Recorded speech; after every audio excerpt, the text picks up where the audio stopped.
Hello everyone, my name is Jay Lancaster, and welcome back to Batman vs Superman Rewritten, Part 2. In case you missed the first part of the series, then let's go over the highlights. This is a rewrite of the original Batman vs Superman Dawn of Justice that adheres to the original concept, but tries to cut out some of the bloat of the story and hopefully make a better movie overall. Here's a recap of the first act. If you don't need to catch up, please skip to the time on screen, and for everyone else, here's what happened. In a prologue sequence, we are introduced to a more emotionally stable Batman, in line with the Adam West version of the character aesthetically. We keep Bruce Wayne going into Metropolis during the battle against Zod and Man of Steel, which took him a few hours to get to because the two cities are not sister cities. 2 years later, the mysterious death of a warlord in Nigeria where Superman was reported to save Lois Lane has put Superman into the public eye and criticized by both the United States government and Alexander Luthor Jr., still played by Jesse Eisenberg, who possibly has a secret agenda that we'll get into in this video.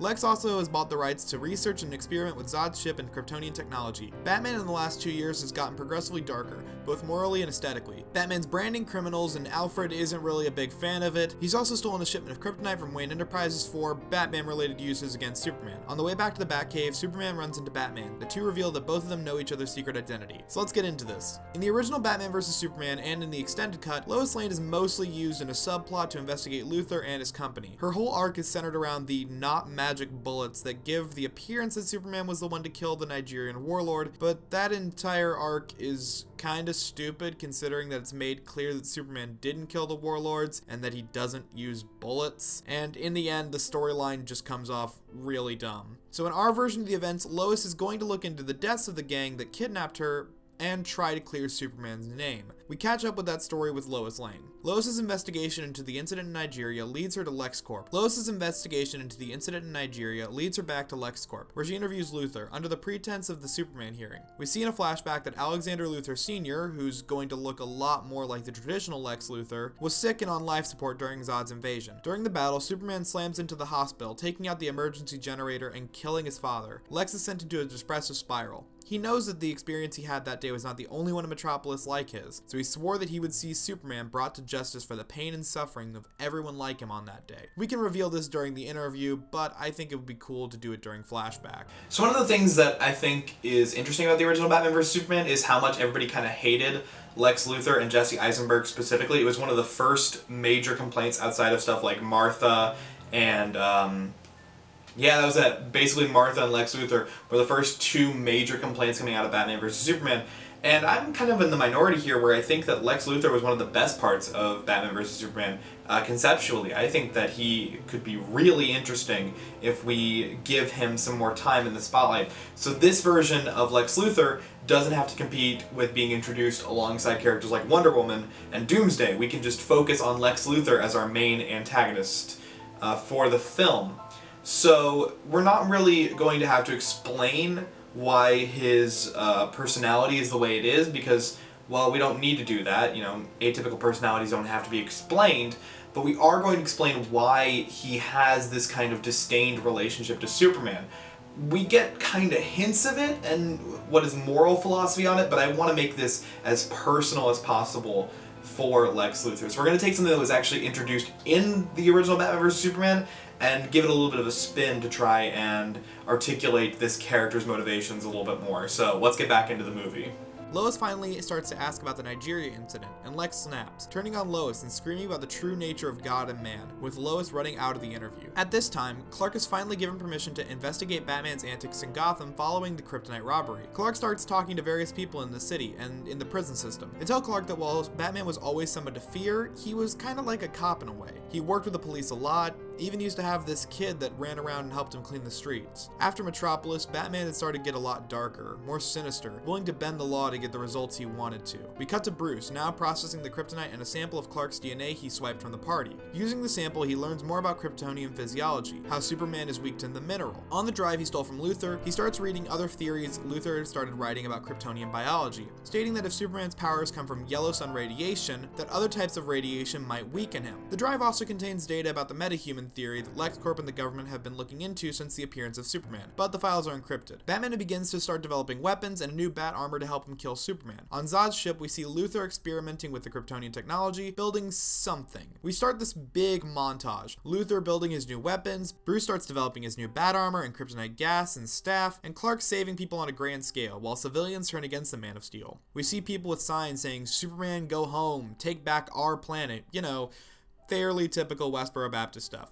Yeah, this point right here is the midpoint of the movie where, the tension is building and building and building for these characters. And we want to use this montage as kind of a way to let Zack Snyder play a little bit. We know he loves these grand sweeping shots of, action and trying to show how big a situation is, giant crowd shots, huge moment. So stuff like Superman with a rocket and at Day of the Dead, these would be moments that I think we should put here. The Batman training montage that we get in the movie could be put here, and I think we should use some new stuff with Luthor experimenting with the Kryptonian technology and building stuff, set up what Lex Luthor is working on, because, we never see any of that. We see some of it in the extended cut, but not really that much of it. So we're going to use this montage to kind of build our tension and build these characters and build this conflict that's coming in our at the end of Act 2 into Act 3. I think that's what we want to use this montage to do.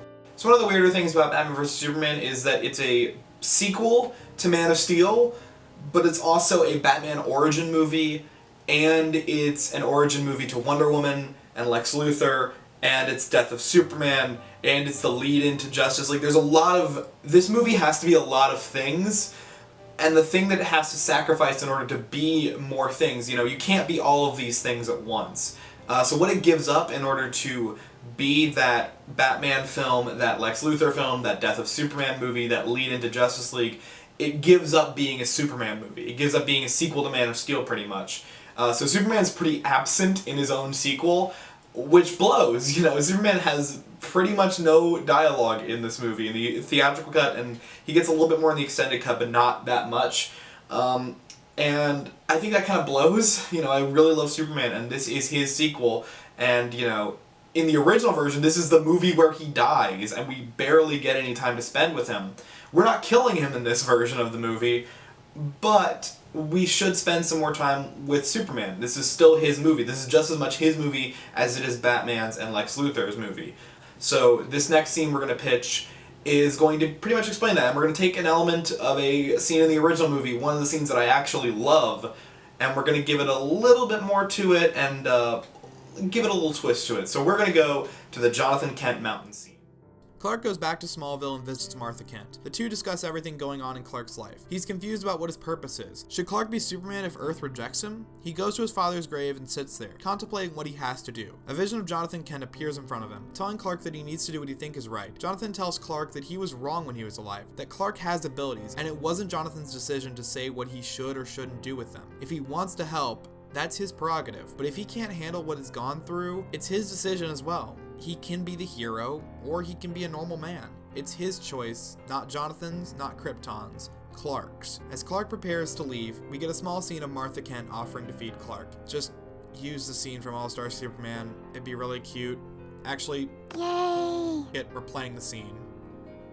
Clark flies off, and as Martha Kent returns to the house, she's cornered by a squad of masked men. Clark returns to Metropolis, where he sees a note on his door from Luthor, telling him to meet at the top of Lex Tower. There, Luthor explains that he knows both his and Batman's secret identities. Clark assumes that he paid Bruce off to target Superman, but Luthor admits that he never had to do anything to get Batman to want to kill Clark. That was just a happy little accident. In the distance, the bat symbol turns on, for the first time in Metropolis. Remember how we didn't want to have Gotham and Metropolis as sister cities? This is honestly the reason why. I want this moment of seeing the bat symbol towering over Metropolis, this massive bat overtaking the pristine skyline of the city. Batman is marking his territory. Luthor exposits that he has kidnapped Martha Kent and will kill her unless he confronts Batman, shooing him off. Clark flies over to where Bruce is, a part of the city still undeveloped in the aftermath of the Battle of Metropolis. Clark lands in front of Bruce, saying that they are being manipulated. As Superman approaches, he is hit by a massive blast of kryptonite gas, as Batman throws out a smoke grenade. As Clark blows the fog away with the gust of super breath, which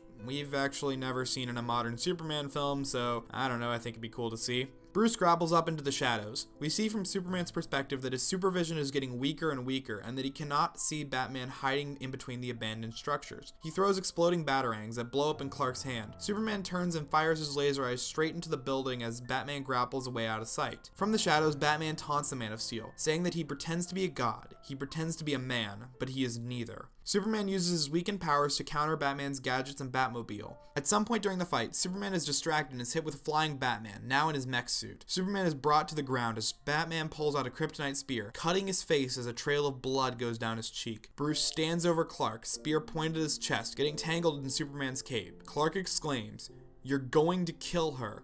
My mom, you're going to kill..." Hey folks, viewer mail time again. Oh, here's one from Sally, age 14. Dear Pig, aren't you interrupting the story at the most suspenseful part? Well, the answer is yes, Sally. Yes, I am. Keep those cards and letters coming. So we're going to take a little break here in the middle of this climactic moment to talk about, you might be wondering why I'm leaving Martha in. Martha is the most controversial scene in one of the most polarizing comic book films of the decade. People immediately were like, this is the worst, this sucks, this scene is terrible. I told friends that I was working on this, and the only thing they told me is, oh, so you're cutting Martha. And I'm keeping it. It's the one thing I knew I wanted to keep from the original Batman vs. Superman while I was coming up with the concept of this. I wanted Martha to still be in the movie. Martha in concept is the big Batman moment. Could be an iconic Batman moment up there with Mask of the Phantasm and the greatest scene, which we just referenced a little bit earlier. Kind of, I realized as I was writing it, I was just writing the Mask of the Phantasm scene, but with ghosts. But this scene could be the iconic moment from this movie. It could be a new Batman visual, something that people draw on for later Batman stories, the fall of Batman. We get to see the little boy who had his parents shot in the alley become the man with the gun. And I think that's such a great conceptual moment, and I think that we can capture that with Martha. It's just everything around Martha makes this scene so dumb. This should be a quiet, beautiful moment of Bruce realizing his own flaws and looking inward and seeing what he has become. And the scene contains Ben Affleck screaming, "Martha, why did you say that name?" And Lois Lane running in randomly. She's barely in the rest of the movie, and she only exists in this so that Superman has to be the one to get exposed to kryptonite and eventually die. And we hate that. We're not going to do that in this movie. Lois Lane is not a part of the final battle. I don't think it works. And Batman has this just clunky looking bat suit that would be an amazing cosplay, but in the film is so dumb because they portray this abomination of Batman as being the final evolution, and we're showing this Batman as being ineffectual. He's slow, it's hard to punch, because that's what this Batman is. This is the perversion of Batman. We get the true Batman in Act 3, but this Batman at the end of Act 2, the metal robot Batman, is the worst Batman. So we see the really good Batman before the Battle of Metropolis, we see a really good Batman after the Martha scene, and then the Batman and Superman fight, we see the worst version of Batman, this slow, ineffectual, hate-driven monster. And that's what Martha can be. The Martha scene can be the height of this tension between these two characters. And this is going to be a silent moment afterwards. When Superman says Martha, we hear nothing. We just see this moment of Batman holding this kryptonite spear the same way that the guy held the gun to his mother. And I think that is our moment of greatest tension. So let's cut back to Martha. You're going to kill Martha. Bruce steps backwards, looking at his arm, holding the weapon in the same position that the mugger that killed his mother was in. A flash of a gun tangled in pearls as Bruce throws the spear into the nearby harbor, not into a puddle for Lois to get trapped under later. He drops to his knees, tearing the metallic helmet off, revealing the face of a broken man, someone confronted with his own demons. Clark stumbles to his feet, explaining that Luther is holding his mother hostage. He doesn't know where. Bruce stands up, putting a newer cloth mask back on. Bruce explains that LexCorp was buying up property in the destruction zone, something that we established in the first act of the movie that I totally blanked on when writing the script for these. So one of them should be where he's holding Martha. Clark and Bruce split up, ready to go and stop Luther together. Bruce looks at Clark and says, "Don't worry, Martha is not going to die tonight." So that is the end of Act 2, and probably some people are going to be very mad at me for leaving in Martha, to which I say, I don't care, it's my rewrite. Go rewrite the movie if you want to get rid of Martha. I think it's the greatest moment of tension in this film, and I think we should keep it, but hey, that's just me. So we're at the end of Act 2, and we have gotten our reunion between Batman and Superman coming together to fight the greater evil, the dawn of justice, if you will. So how do we resolve all of this? How do we resolve the Superman problem we pitched in Act 0? How does this movie end and set up Justice League? I guess you'll have to find out in Part 3 of this series, coming soon. My name is Jay Lancaster, and I will see you all in Act 3.